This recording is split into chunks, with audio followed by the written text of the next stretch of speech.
ए भैया, हर एक साल नवरात्र आवेला। सब भक्तगण माई के चरण में अपने आप के समर्पित कर देले, लेकिन जब अंतिम दिन आवेला, माई हमनी से जुदा होके जब जाली, पूरा भक्तगण के दिल पर का गुजरेला। एगो माई से, एगो बेटा से जौन रिश्ता होला, एगो बेटा के छोड़ के जब एगो माई कहीं जाली, तब का वो बेटा के दिल पर गुजरेला, का बीतेला। आई रुआ सबके हम सुनावतनी।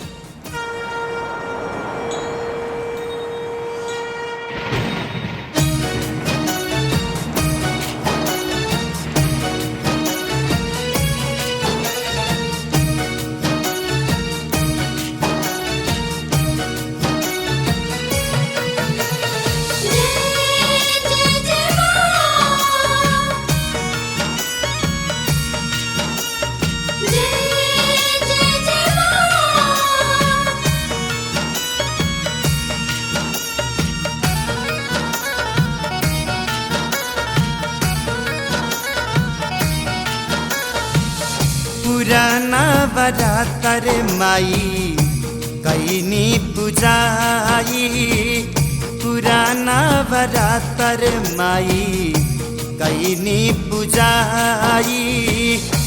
कैसे के रहबे आज होई विदाई, कैसे के रहबे आज होई विदाई।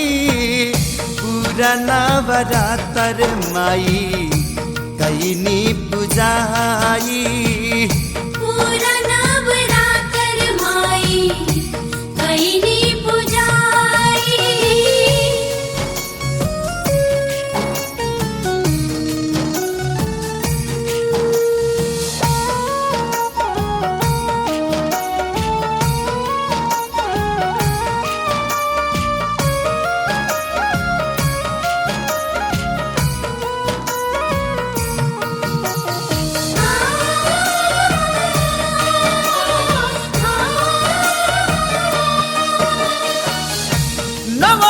न रहनी माई हमें उपवास हो, तू ही पूरा कैलू हमारा मन के विश्वास हो।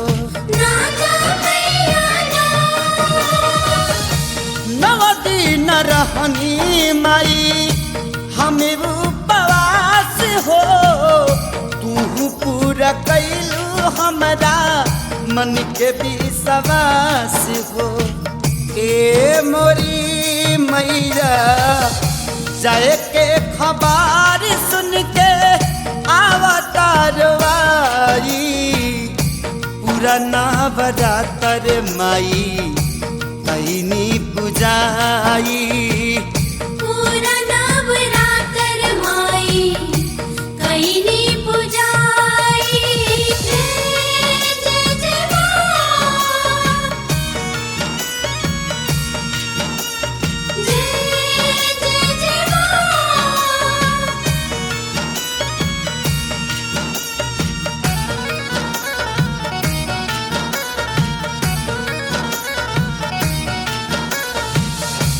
ना गईनी जमू हम ना गईनी विंध्याचल, एही जा ओढ़ावलुआ के ममता के नाचल।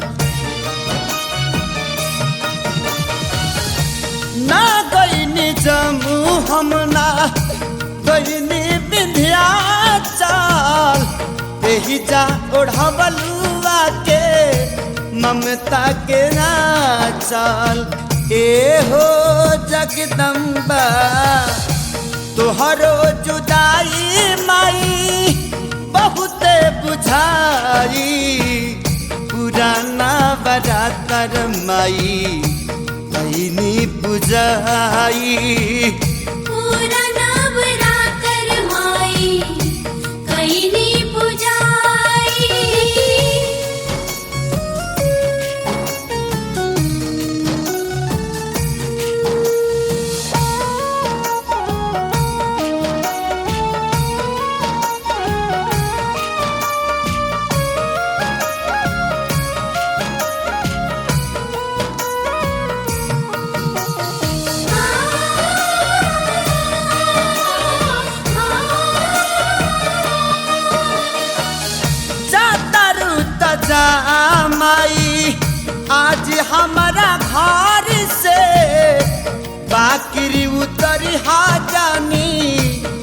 अपना नजारी से